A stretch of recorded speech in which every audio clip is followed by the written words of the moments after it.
Okay, welcome to week 1 of the NFL season. Thomas and I are going to get you started with some news around the NFL. We're going to talk a little bit about Gil Brandt and his passing. We're going to talk about Travis Hunter and Deion Sanders in Colorado. And then we're going to talk about Cooper Kupp and his injury, as well as a couple of holdouts, Brian Burns recently, as well as Nick Bosa.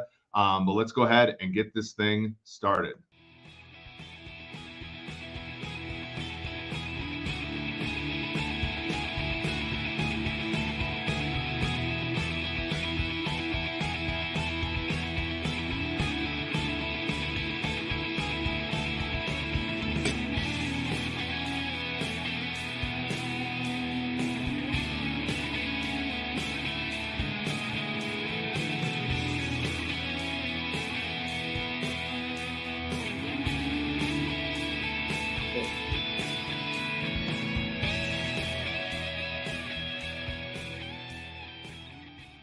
Tried that a little bit new today, Thomas, to go with the intro first and then the music, get people into the flow of the game before we actually started talking about real stuff. I don't know if it's a value add or not, but we're in at Sumer Sports here. We're in constant experimentation. And so for week 1 of the NFL season, in year 2 of our podcast, Thomas, I figure I'd start something new. How has your Labor Day weekend been?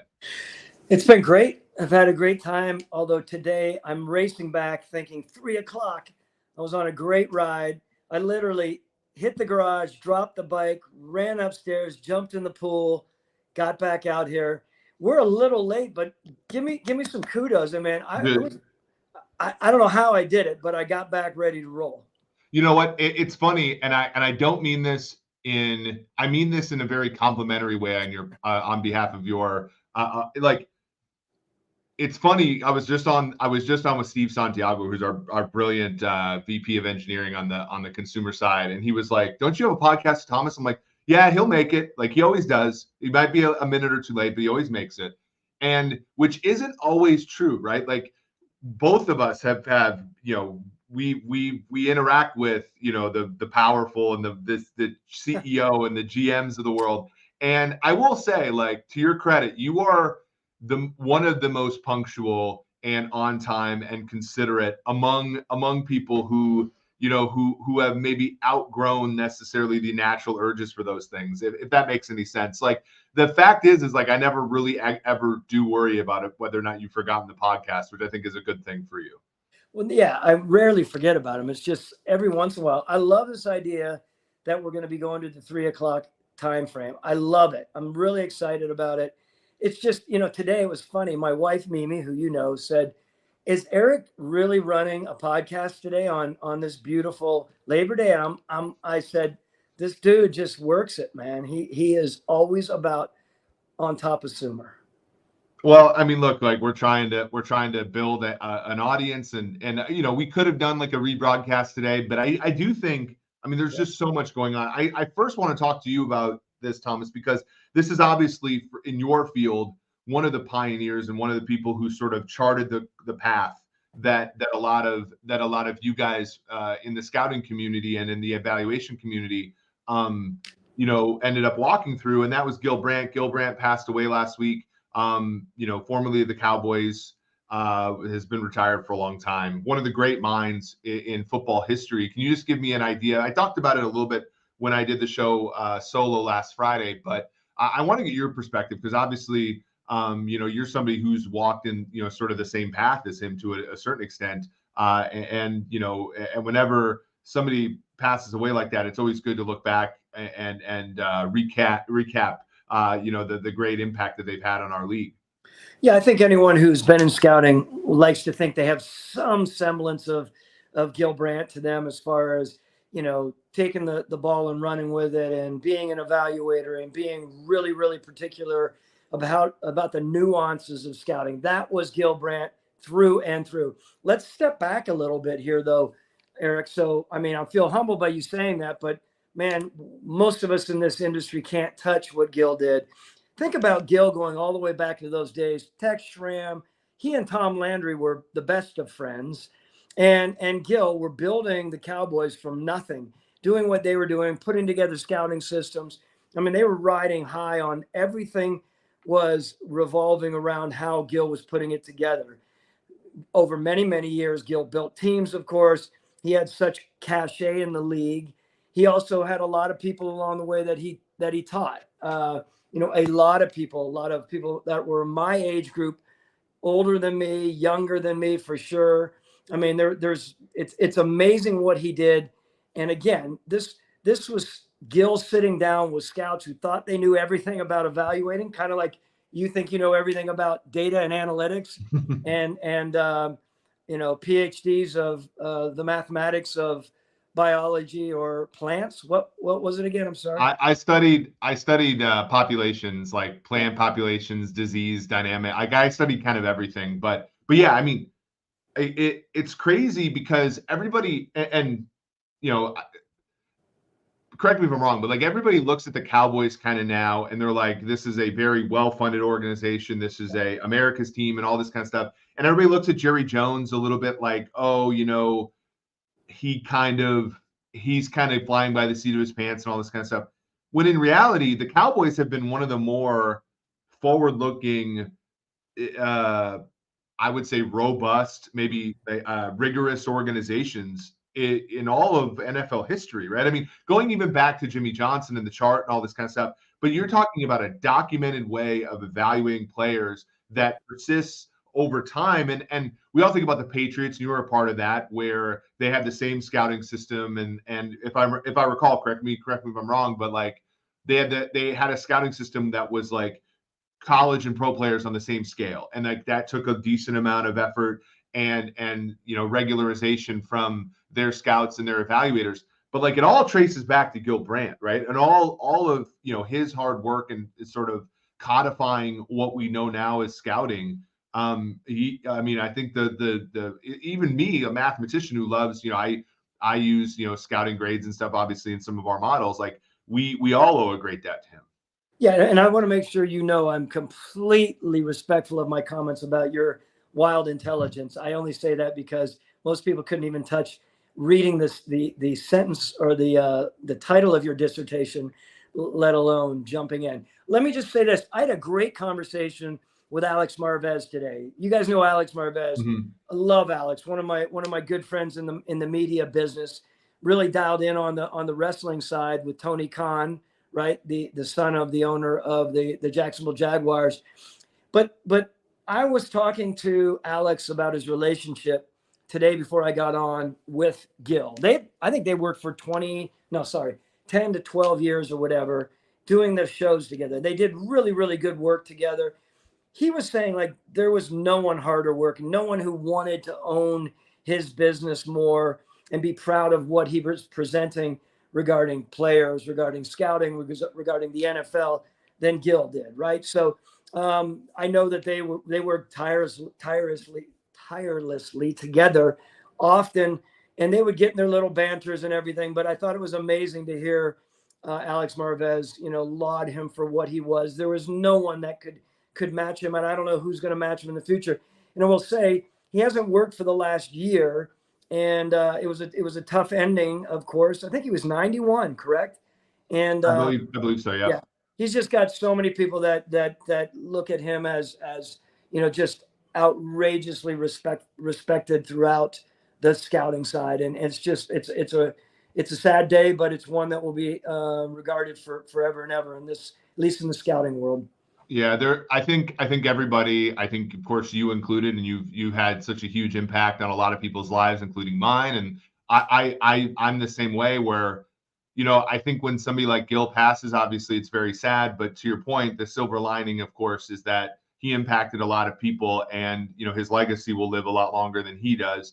And that, that's something that I think we're all striving for. Anybody who has a mentorship kind of bend in their soul. I think we and you look at people like that and you think and you marvel at them because they do in fact leave a legacy that's going to outlive them by a long time, and the game will never be the same because of them. So RIP to Gil Brandt. Like I said, he's not I think anybody knows that, like, without his work, the NFL is completely different. Can I just say last thing? Yeah. He was one of the front edge of scouting statistics and analytics. And Yep. one day we can really dig into that, because I think it's fascinating to know how far along he was in where a lot of people were really, really stuck in the mud. And as you know, as veteran as he was in the business, he was open-minded to it. Not saying he believed 100% that was the only way to do it, but he did realize the importance of, again, augmenting with the proper analytics and data. Yeah, for sure. And I think, yeah, I mean, he all around a sort of a renaissance person in the NFL. So that, yeah, like I said, I think the fact that Sumer Sports exists is because guys like you and I can talk to each other, and guys like you and I are more readily able to talk to each other because of the groundwork, because of the interactions that Gil has certainly had with people like me, probably over the course of his career. That probably can't go overstated. You watched Colorado versus TCU, right? I got to be honest with you. I was somebody who, before this season, when we were betting, I used to bet a lot of Jackson State games. I used to bet a lot of FCS games. I was very much a Deion Sanders fan in the FCS.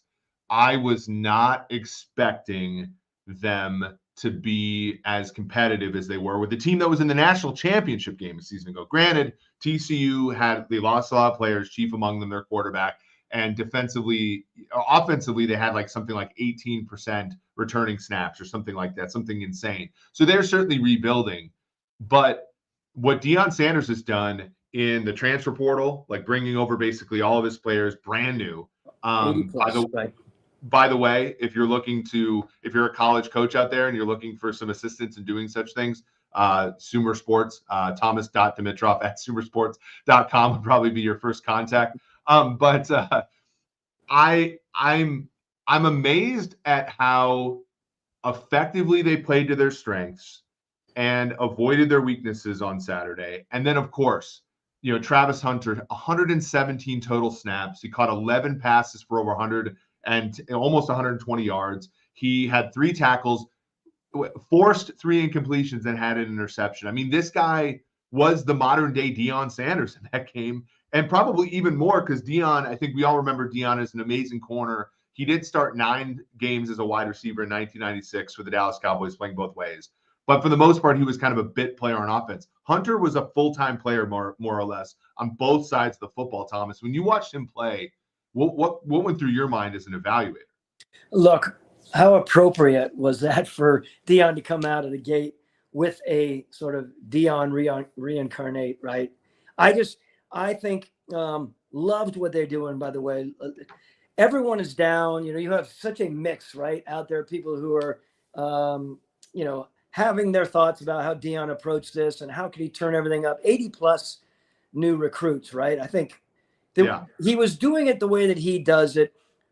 I mean, could we imagine him doing it any other way? Could we imagine him coming in with this air of confidence that early on, a lot of us were kind of going, come on, Deion, man, put a little chill on it. I mean, it's not that easy.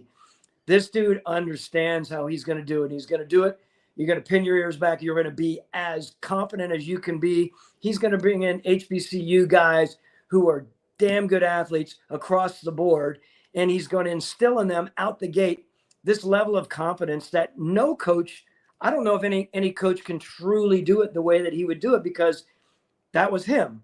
So there's no BS to it, right? And even listening to some of the old staunch coaches on College Game Day and listening to Urban Meyer, give him his credit. I mean, Urban gave him a full-on thumbs up. He was shocked and he just said, look, he lauded the heck out of him. I will say this. What we can't forget is when you have a guy, and I'm not saying all really, really good football players and athletes are great evaluators.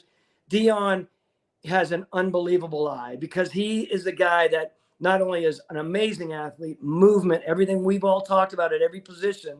It's a matchup league. He knows who the true athletes are. He knows how he can take those athletes and put them in the right spot to thrive. So you get this guy with an unbelievable eye for talent, the ability to see how he can put the talent in the right place, and then get a great staff. I mean, he hires the guy from Kent State. What is his name? I had it. The head coach there, he's a really good football coach.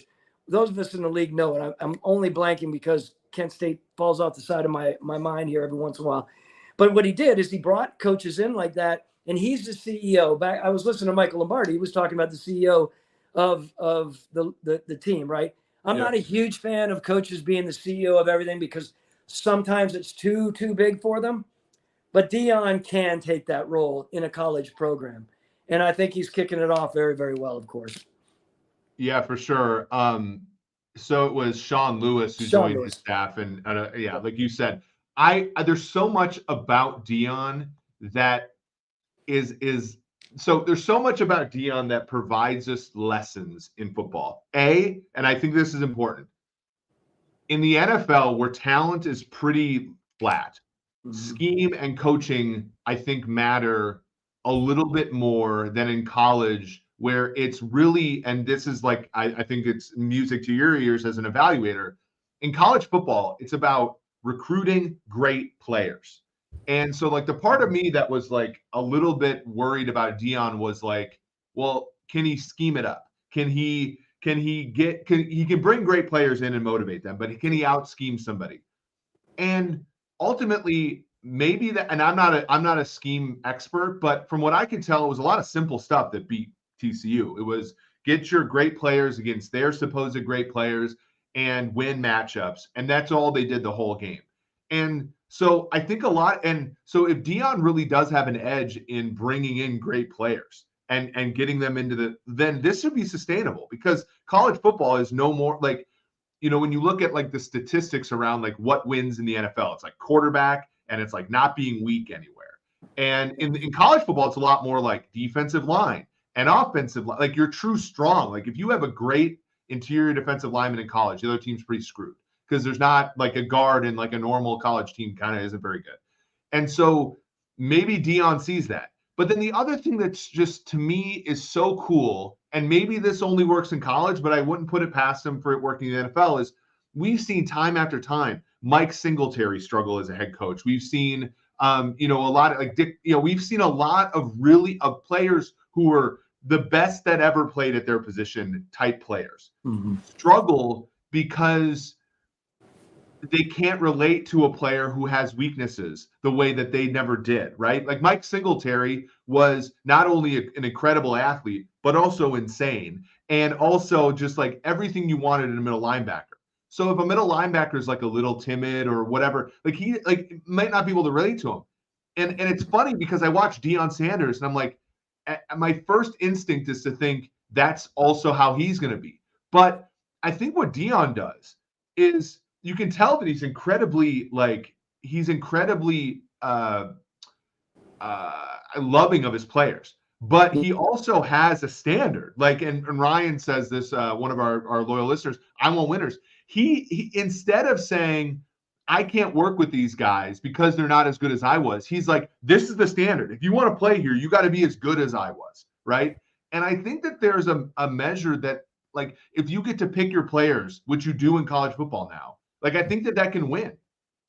Do you not think the AD of Colorado, and you watched them, they hugged in the middle of the field. He was sweating up and down his face. Sweating, crying, the excitement. I was going to call him and say, I have a funny little parallel, and that was when Matt Ryan threw his first touchdown pass, and everyone wondered if it was going to really be for real. Do you not think, that AD, he has been taking it for the last, I don't know how many months, thinking, come on, what are we doing? Dion, think about it. Every time I turn around, Dion's on a commercial. He was doing an almonds commercial during the game, right? During the TCU game, a California almonds commercial.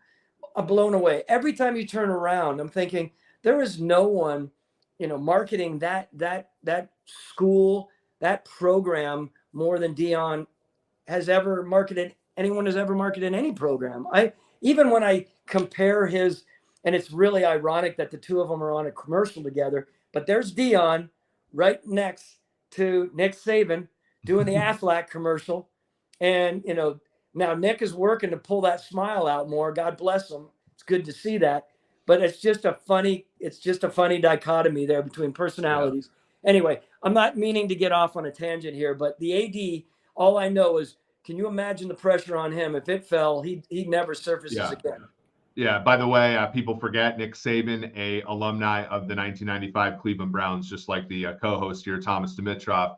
By the way, we have to have an episode when it's slow in the off season, right? When there's nothing else to talk about, we need to have an episode just about the 95 Browns so that we can reminisce about all of the names, because there's like a dozen names that ended up being something from that team, which is awesome.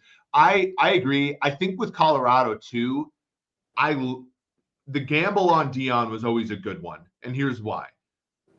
We talked to our friend Solomon Wilcox, my former coworker at PFF, and just a great human. Eric Bieniemy, Mike Pritchard, who I've done some media work with. Like, those Colorado teams in the late 80s, early 90s were those were winning football teams, national champion type teams.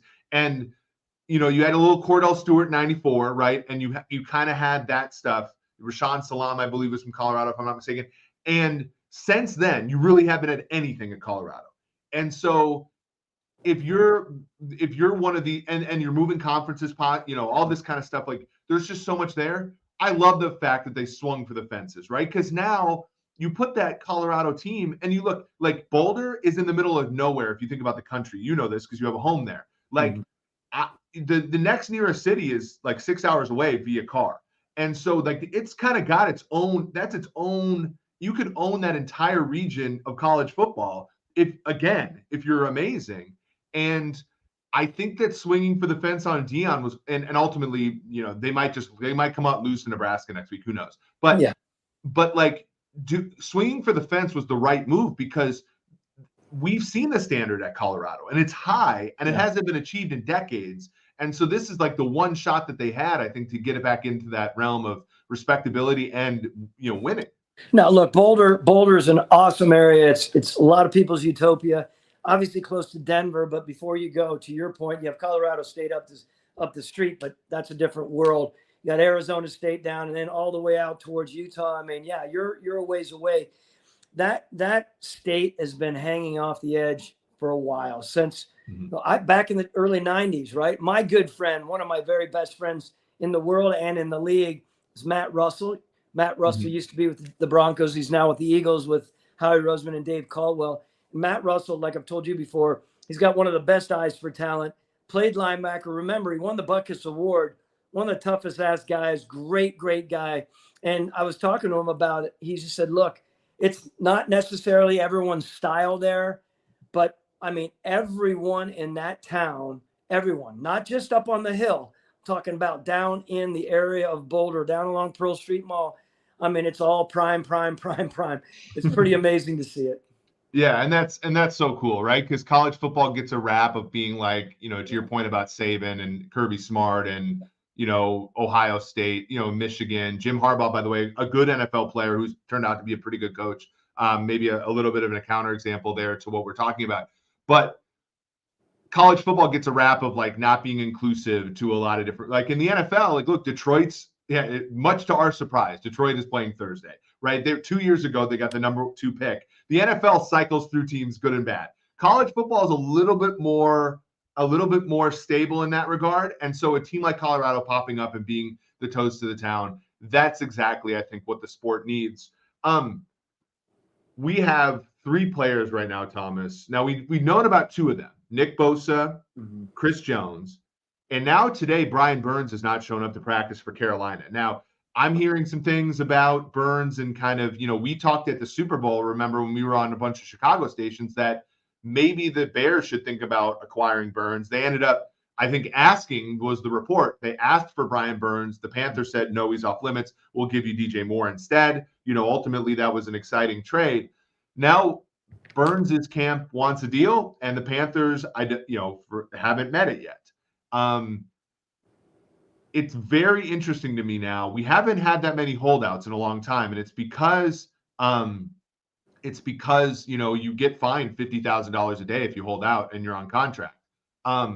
What do you think about these 3 players? And what, from a general manager's perspective, what are you doing? Because I know you've gotten deals done on the eve of the season, Julio in 2020 and so forth. What do you think happens here? And are you like, what's the mind of a GM when a cornerstone player on your team isn't showing up in the first week? Oh, it's a big deal. There's no way you can go into a week, especially a week like Carolina with Scotty Fitterer and their and company coming in thinking, okay, enough of the talk about being on a hot seat or anything like that. It's not that. They have a new quarterback. They have a team. There's excitement there. Frank Reich is coming in. He's pairing really well with Scott Fitterer. And then you have a guy like this who is so important. It was interesting because they did reach out. Deion Jones went and worked out for him, right? Or he was at camp. They ended up cutting him. I'm thinking that Scott and the group there are probably thinking like, okay, we need to put together a linebacker core. We need to make sure that this defense is rolling. And when you don't have a stud like BB there in the circle, man, it's nerve-wracking. It's complicated. You have to go out. You have to look, and now all the cuts have been going on, right? That there aren't that many that can. You're not just pulling studs out that are comparative to Brian Burns. So it is uneasy, and you're trying like hell to get the deal done. I mean, and yet you want to be mindful of it. They have a lot going on there. Their biggest what's the biggest acquisition right now that Carolina has that they picked up over the last half a year? Yeah, they have Justin Houston, who they took over from Kansas City, Baltimore, Indianapolis, who's going to help on the other side, but he can't be a number one edge player anymore. On the offensive side, they got Hayden Hurst to play tight end, a guy that you traded for a couple of years ago. They have Adam Thielen, DJ Chark, Miles Sanders on the offensive side, but defensively, I mean, J.C. Horn's the corner, with Henderson, CJ, the guy that the Jags drafted and gave up on right away. Linebacker, they have Luvo, who's a very good player, I think underrated, but they do need a second guy there. And on the interior, they have Derek Brown, who was the top 10 pick in 2020, who's coming on really strong. I mean, they could be, and this is interesting, right? Because I kind of like Carolina's prospects. I think at like 4-1 to win their division is a good bet if you were to bet it. Mm-hmm. You have seen your Falcons take money this week now, though. They opened as 3-point favorites. And so just to give people who are not used to the betting parlance a little bit. So usually the bookmaker will give the home team 1.5 or 2 points for home field. So going into the game, they thought the Falcons were about a point better than the Panthers. On a neutral field, you slide that up to 3 with home field advantage.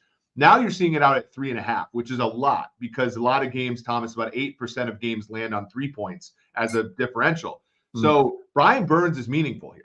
And if Brian Burns doesn't play, it's worth a decent amount to Carolina's opportunity to win. You add to that, you add to that the fact that the offensive side of the ball is probably going to go through some growing pains with the rookie quarterback.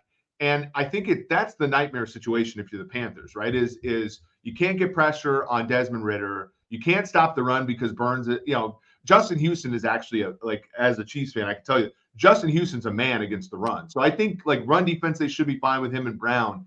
And the Falcons have a run-heavy offense, but you need to be able to get pressure on third down. And I think Burns is one of those guys. He's also a very good, I was mentioning this to a friend today, pressure to sack conversion. So when he gets pressure, he finishes, which is not true of a lot of defensive linemen on average. So it's just a really tough one for the Panthers because you could come out of the gates 1-0 against the division rival on the road and really get this Frank Reich career in Carolina off to a great start. Instead, it seems to be moving in the other direction from the prediction markets. Yeah, we'll watch that one closely. I can imagine, things humping around here in the Southeast, ready for this game for sure. But you're exactly right. Where are they going to get the pressure? And I'm concerned about it. But then again, they have a fairly inexperienced quarterback here in Atlanta. See how it all plays out. Beat Gamer 99, who's a frequent listener to the show, says also the right time to invest in pass rush with a rookie quarterback for the Panthers. This is a very good point. And I know our friend Jason Fitzgerald of Over the Cap has said this before. When you have two players at premium positions, it's often really good roster building to have one who's a veteran guy making a lot of money paired with a guy who's on a rookie contract. And that's something also, I think, for Carolina, when you look at, Bryce Young's making $10 million a year as a quarterback. You give Brian Burns, let's say Brian Burns is $25 million. It's probably a little shy of that, but or sorry, more than that. But like, let's say you get both of them for under 40, right? That's a good play, right? The hard part is where you get where the Chiefs are at. And let's segue to Chris Jones here again, because we've talked about him all off season. But like when your quarterback's making 46 and that's not his cap number, but like that's his APY. When your quarterback's making 45, 46 and Chris Jones is making 20 APY and 28 against the cap this year, that's where the decision gets really tough. And I think that's where the rubber meets the road here for Jones. There was a report through Mike Florio of Pro Football Talk that Jones's camp doesn't want exactly the contract that Aaron Donald wants. There was a little bit of massaging of the new money versus the old money that made it, I think, a little bit misleading. I'm not sure. You do have to be careful that, people like Florio who are just, they're trying to do their job, but that is often the way that agents get their message out through the media and teams get their message out. So Jones's camp certainly got their message out through Florio this week. It doesn't appear that either side is anywhere close to an agreement. Week 1 against the Detroit Lions, you've seen that point spread go from Kansas City -7 to -6, 6.5. So Jones is worth anywhere from a half a point to a point against the spread. You've seen that total. It opened at 53 points, which is already high. It's 54.5. And I bet you it'll close a little bit higher being an island game and everybody loves betting the over. So the Chiefs are really going to feel the loss of Chris Jones this week. And I wonder, a la, and you remember this because you were in the league at this time, I wonder if it's anything like the Emmitt Smith, Jerry Jones fiasco where they're coming off the Super Bowl. They're like, oh, we can win without you. They start 0-2, and Jerry Jones like, give Emmitt Smith everything he wants, right? Like that's the kind of last instance we've seen of something like that. And it'll be interesting to see if the Chiefs get called on their, if the Chiefs are bluffing here, if Jones sits out a week, their defense looks so bad that they end up having to sign him for what he thinks he's worth. Sorry, Brett Veach, for saying this, but kudos to Mike Florio for reporting the way it is. I mean, look, he's reporting it, whether he is contacted by one of the agents. And, Mike's got great contacts. Mike Florio's got great contacts around the agent world for sure. He's reporting what's interesting at Kansas City, right? When there are other guys at the top of the heap, as you're mentioning, who aren't taking the top dollar. And it'll be interesting to see how this plays out. When you start thinking about Jared Goff coming in there without playing, are you kidding me? You know what he's doing right now? Every day that goes by, he's just thinking, oh my God, if this happens and this cat doesn't play this week, what a great way to kick off a really, really complicated first game. Yeah, for sure. I mean, Goff is always one of those players now. Pressured statistics for a quarterback are pretty wild, but Goff has always been a guy that has absolutely roasted defenses when he has no pressure and turns into kind of a bad quarterback when you pressure him. And so, I mean, you think about this, the other part of it, Charles Omenihu is out for the first 6 weeks. He's a guy that the Chiefs gave $10 million a year to rush the passer. So the Chiefs are going into this game with Felix Anazuke-Uzama playing, their first-round pick, George Karlaftis, who's their first-round pick last year, and kind of no one really else, right? And so it's going to be tough. The Lions are also a very good running football team, so I have a hard time not seeing Detroit put up a ton of points. The other sneaky one, and this is one, for anybody who's paying attention, L'Jarius Sneed has not practiced basically all August, and that's the Chiefs' best cornerback. He plays inside, he plays outside. He's up for a contract. I mean, this is his contract year. With these hold-ins, Thomas, one more question I have on this before we go. With a guy like Sneed, we just saw it with Hawkinson. Oh, he's got an ear infection. He's got a bad back. Kwesi bellies up to the bar and gives him $68 million over 4 years. Oh, all of a sudden he's healthy. Like L'Jarius Sneed, they talked about he had a bulky knee. Is he just holding in and making sure that he, because if L'Jarius Sneed's legitimately hurt, the Chiefs are even more, defensively are even more undermanned in this game.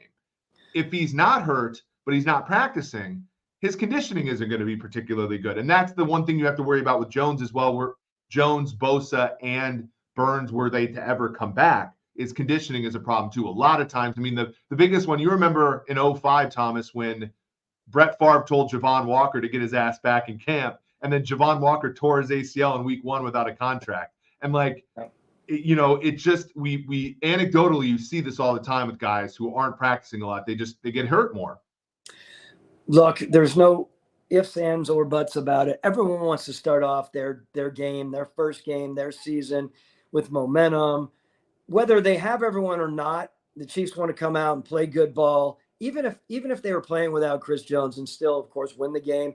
That's not a revelation, of course, but it's amazing how the tone is set. And we just know how. I mean, I can't sit here and riff any more about the fact that if you don't have one of your top, well, now two of your top defensive players, this is going to be a tough situation for them and give the Lions an opportunity.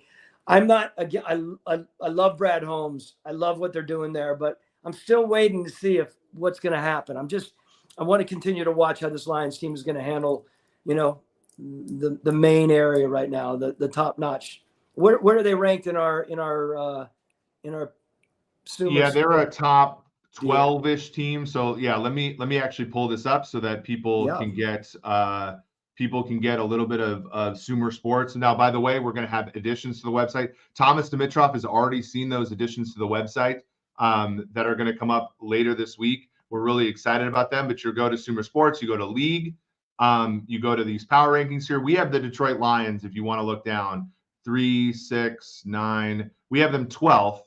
We have them winning about 8.5 games. It's a little bit under, actually, the market projection for them. They have a strength of schedule that's about league average, 1505. So we're not as heavy on them, Thomas, as the market. We have them about a 50-50 shot to make the playoffs. A lot of that, Thomas, is because of the Green Bay Packers. We have the Green Bay Packers about a similarly good team as far as wins, just because their schedule is a little easier. The Vikings are a little lower because they have a harder schedule than both the Packers and the Lions. So, far be it from being over the Lions aren't there yet. Let's just put it that way. I've been accused on some shows this week, Thomas, of making it so that the expectations for Detroit are too high if I have that power. But there's certainly a much improved team over last year. But I would say the public consensus of them right now is maybe a little bit too high. Look, improved team. I love how they started, I feel like offensively they're doing what they're doing. They went out on the defensive side and acquired, and they know what they need to do defensively. They're a tough-ass team. They play with all kinds of swagger now. I get it. They love their head coach, which is a big deal. All of this stuff everyone knows. It's not rocket science, of course. But what they have to do is step up. And I'm not throwing a dart at Goff. I just really want to see how Jared Goff is going to play coming into this season. There's a lot of pressure. A lot of teams, just like I've said, a lot of teams have been preparing, and a lot of D coordinators have been preparing for Brock Purdy on the other side of the country. People are going to be really honed in on this Detroit team and see if they're truly as good as they think they are.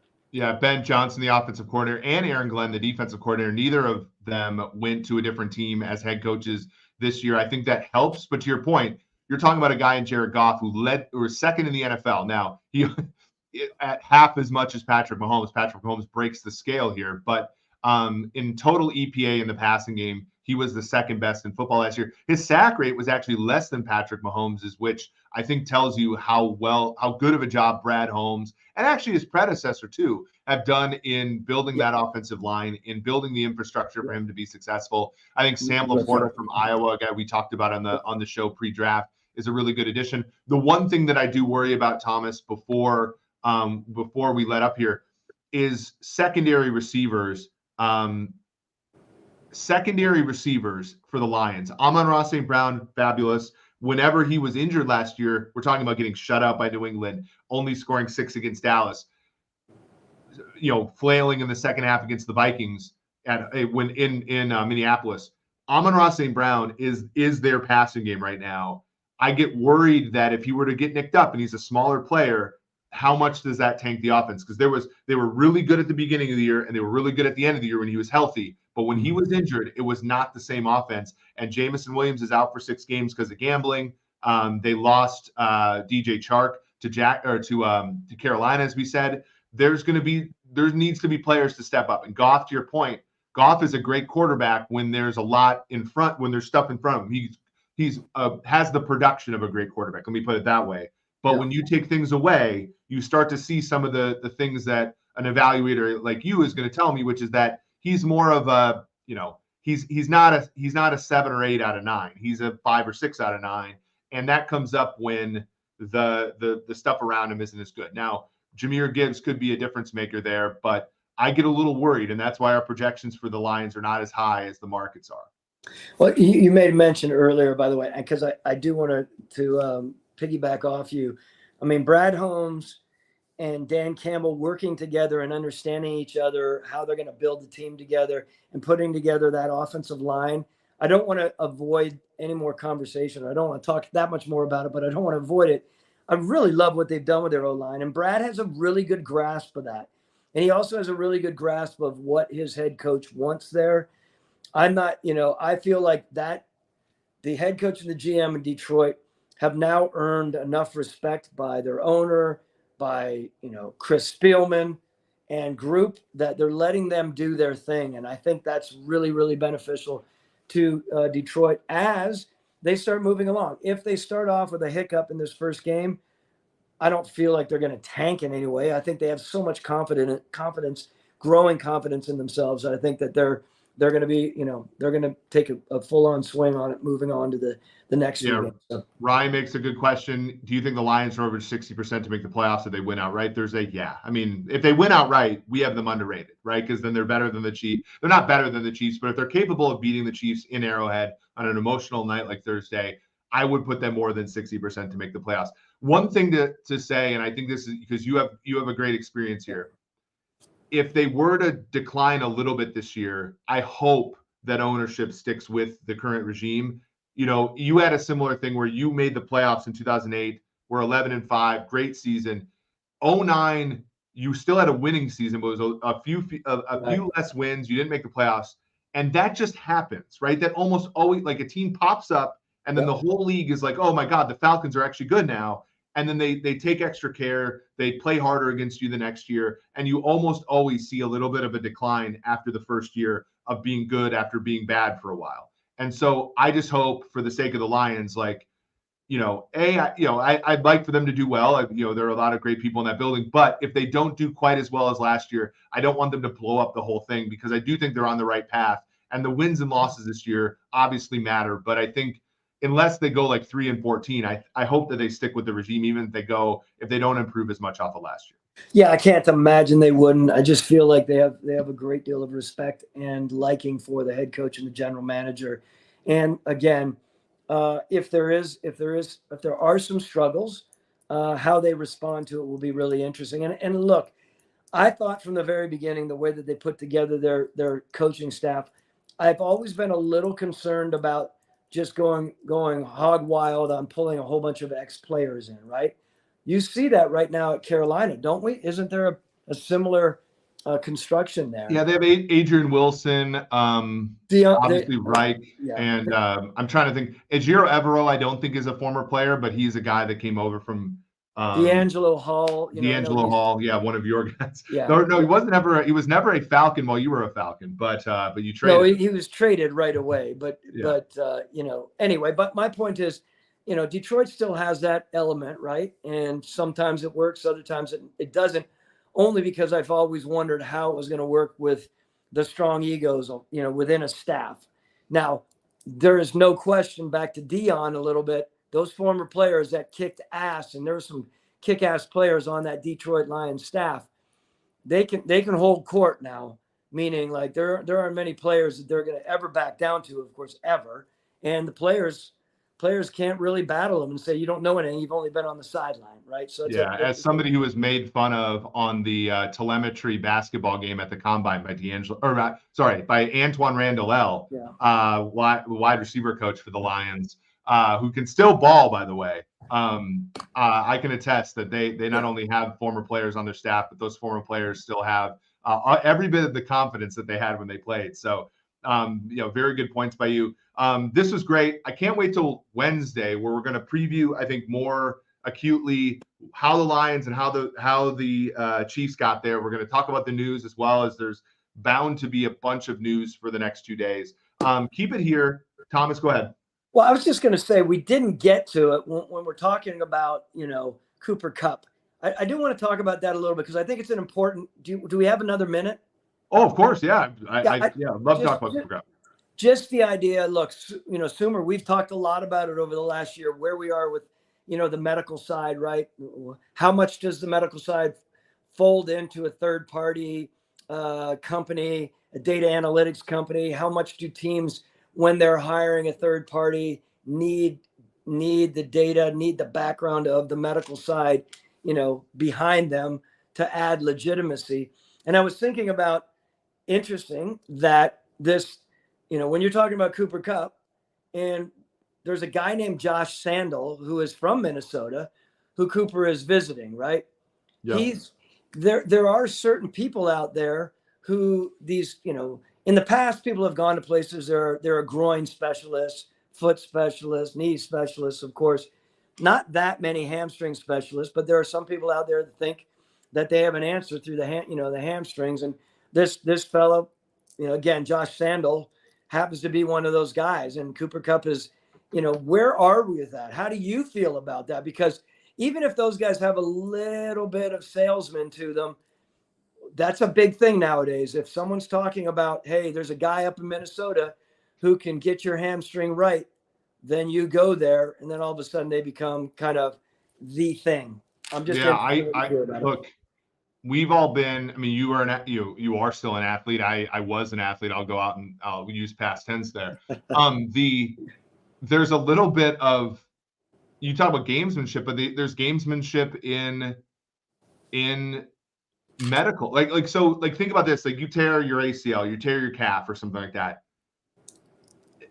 If you're confident to play on that, like, you probably need somebody that you trust so that you're confident in testing out the injuries you have, right? Like, these are things, like, I actually don't believe that the game, like the showmanship's the wrong word, but the salesmanship and stuff like that, I actually think that's plus EV in medical for players, because you need to trust the person that's put you through the ringer to get you healthy again.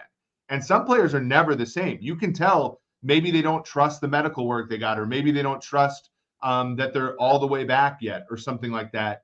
And that's something that if Cooper Kupp has to go to this hamstring guy in Minneapolis to do it, just to feel like he's straightened out, then that's probably plus EV. And the only issue I have is if you're at the team side, is there data? Like, are you worried about the lack of data? Like, ultimately, you have all this information on the player, and then they go outside the building, and now you don't, right? And now you all of a sudden, we already know this from working, me at PFF and then now at Sumer, these teams don't trust outside sources at all. And then you have to, it has to be years and years and years of producing before they trust outside people. So that's the one thing I worry about, is how much is the Rams team doctor going to take seriously the work of this guy who is in Minneapolis? That's a good question.